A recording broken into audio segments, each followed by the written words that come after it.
let me talk to you about another issue, sir, and that's health. And in your 3-year agenda, you've talked about the focus being on public health. You've talked about formulating a model policy for Ayush practitioners, etc. The current debate and discussion seems to be around going generic, and what that will eventually mean as far as the branded segment of the market is concerned, whether going generic has got to be made mandatory or not. It seemed like that was going to be the case, but now there seems to be a clarification that was issued yesterday by the IMA, which says that no, doctors can prescribe branded medicines as well. But of course, the need of the hour is to get pharma companies to also clean up their act. Where do things stand, and what is the view of the NITI Aayog on this matter? So on this, we haven't evolved yet our full view. I shouldn't therefore really preempt myself by putting out a specific view. But generally, I think, I'll give you my personal view that generally where reliable generic medicines or cheaper medicines are available, certainly I think we ought to move towards prescribing there. But where there are no generics, I mean a lot of patented medicines, you'll have only patented medicines. I think maximally what you can do is in egregious cases where prices are fixed at too high a level, you can control the prices. I mean that power the governments have. On some of the other specific recommendations that you've made, which perhaps tie in with this whole business of Make in India and manufacturing, etc., is a unified rate as far as the customs duty is concerned of 7%. In some sectors it's below, some sectors it's a little bit higher.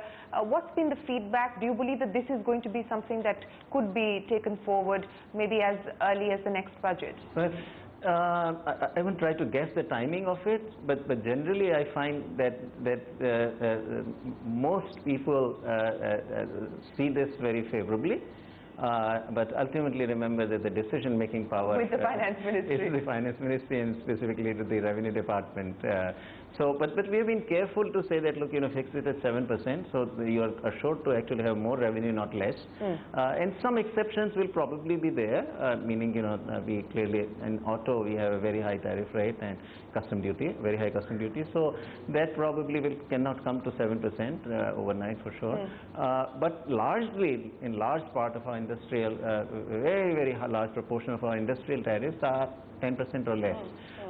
And so it's a feasible thing. How concerned are you about what we're seeing now with the Trump administration saying that they will bring down corporate tax rates down to 15%? Of course, the details are still awaited, but do you believe that that is going to have an impact on the ability or the inclination of companies to want to actually make in India?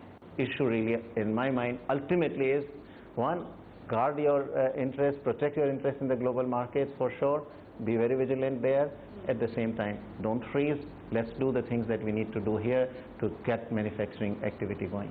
On the export front, and I know that this is something that you've spoken of very, very often, that there's significant headroom for India to grow as far as the export opportunity is concerned. I know you have a degree of disappointment with corporate India as well, and you believe that they haven't actually been able to put out world-class products or services to cater to that opportunity. But from a government perspective, if I were to ask you on the single biggest thing you believe the government needs to do to ensure that we move from 1.7 to 2% or 3%, what is it that you would say? On the export front, I have argued, actually, my answer there, that we ought to actually move towards these coastal employment zones. And whatever else that needs to be done to make a success of these coastal employment zones.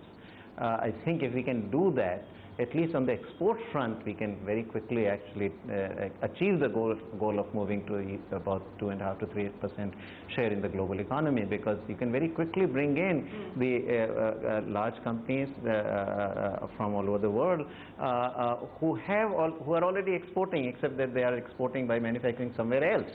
All they have to do is move their production bases here, and we then become the exporters of the same products. They bring the market link, they bring the technology, they bring the capital, and they bring their management. We provide. Sir, this has been your pet project for what, over a year now? We made progress. So we are having the DPRs done on these. detailed project reports are being done. So by when do you believe that we could actually see some kind of finality, decision being taken on? Dates are very difficult to predict, so I'm not going to give you a date. This year? So this calendar year? Let's hope. Well, we say that we should launch them in 17-18, but that's my ambition. That's not necessarily what might unfold. But we say in the document that in 17-18 we ought to try to launch these. What are the 5 things you believe it is imperative that the government moves on from the roadmap that you put forward? That's a very tough call and an unreasonable demand because we do need to move on multiple fronts. I think you can't say that do this and not that or that or not top that. 5. You believe the top 5 priorities? I think first very clearly a lot of areas that we talk about in agriculture are extremely important. Doubling of income. Right, so there certainly the marketing reform that is to be done, land leasing that is to be done. So several things we point out just in on the issue of agriculture, and I know that this has become the sort of controversy that's been created around the document on whether there should be a tax on agricultural income, the government clarifying that that is not the intent at this point. But do you believe that maybe not 2 years or 3 years down the line or even 5 years down the line, but as part of your 15-year plan that is something that should be considered? In the foreseeable future, no. I mean 80% of India's poor, no matter what poverty line you use, are in the rural economy, the agricultural economy, and half of our farms are less than half hectare.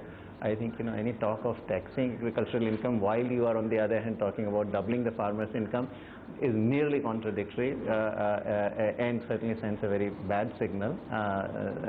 When you're so this is not part. This is not part of the discussion that happened when you were putting this together. No. As you can see in the document, we talk only on very narrow issue, which is the use of non-taxation of agricultural income to convert black income into white by declaring it to be agricultural income, whereas the income is not actually agricultural. So that is the only context in which the point is the issue of agriculture and taxation together is raised. Okay, so agriculture, what else, sir?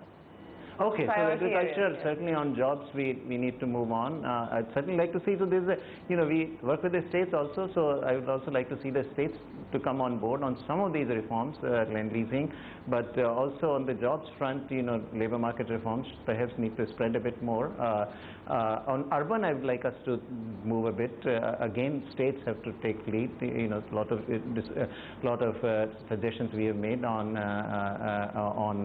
how to bring down the land prices, some of which have to be done by the states. Then there are some issues on governance. Perhaps I would like us to continue to move on closure of sick units, plus start disinvesting strategically, meaning privatization. I think that's a goal we should actually accomplish to some degree in the current year 17-18. We ought to have some strategic sales happening. Public health, I think we should try to get at least started, because public health is such an important area and has been largely kind of got neglected. And on education, I think higher education, we definitely need to move forward here in terms of the tiered regulation of the institutions that we outline in the document. Very important. The NK Singh committee has submitted its roadmap as far as the fiscal picture is concerned. They've recommended repealing the current Fiscal Responsibility Act.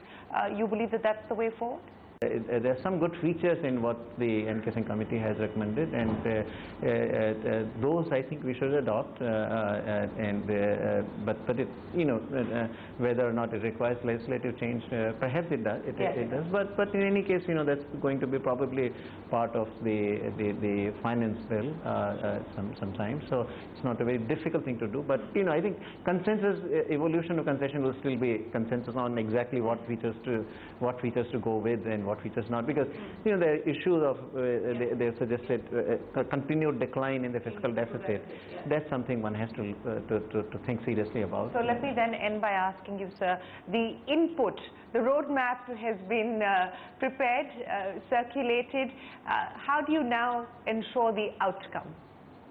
On our side, you know, where we see the consensus, we will push. So I think, you know, I mean, even if we do a substantial fraction of what we have recommended, because it is so wide-ranging, I think we would have made a great deal of progress in the 3 years.